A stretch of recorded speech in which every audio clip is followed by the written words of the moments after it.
नगर नगर और गांव गांव होते हुए और मार्ग में शिक्षा देते हुए मसीह यीशु यरूशलेम नगर की ओर बढ़ रहे थे। किसी ने उनसे प्रश्न किया, प्रभु, क्या मात्र कुछ ही लोग उद्धार प्राप्त कर सकेंगे? मसीह यीशु ने उन्हें उत्तर दिया, तुम्हारी कोशिश ये हो कि तुम संकरे द्वार से प्रवेश करो, क्योंकि मैं तुम्हें बता रहा हूं कि अनेक इसमें प्रवेश तो चाहेंगे, किंतु प्रवेश करने में असमर्थ रहेंगे। एक बार जब घर का स्वामी द्वार बंद कर दे तो तुम बाहर खड़े द्वार खटखटाते हुए विनती करते रह जाओगे, महोदय कृपया हमारे लिए द्वार खोल दें। किंतु वो उत्तर देगा, तुम कौन हो और कहां से आए हो? मैं नहीं जानता।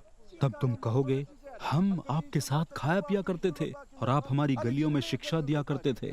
परंतु उसका उत्तर होगा, मैं तुमसे कह चुका हूं, तुम कौन हो मैं नहीं जानता। चले जाओ यहां से, तुम सब कुकर्मी हो। जब तुम परमेश्वर के राज्य में अब्राहम, इसहाक, याकूब तथा सभी भविष्यद्वक्ताओं को देखोगे और स्वयं तुम्हें बाहर फेंक दिया जाएगा, वहां रोना और दांतों का पीसना ही होगा। चारों दिशाओं से लोग आकर परमेश्वर के राज्य के उत्सव में शामिल होंगे। और सच्चाई ये है कि जो अंतिम हैं वे पहले होंगे तथा जो पहले वे अंतिम।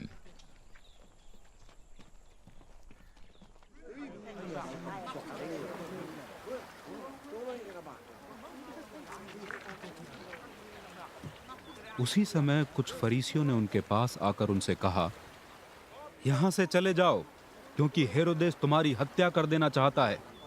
मसीह यीशु ने उन्हें उत्तर दिया, जाकर उस लोमड़ी से कहो, मैं आज और कल प्रेतों को निकालूंगा और लोगों को चंगा करूंगा और तीसरे दिन मैं अपने लक्ष्य पर पहुंच जाऊंगा। फिर भी ये जरूरी है कि मैं आज, कल और परसों यात्रा करूं, क्योंकि ये हो ही नहीं सकता कि किसी भविष्यद्वक्ता की हत्या यरूशलेम नगर के बाहर हो।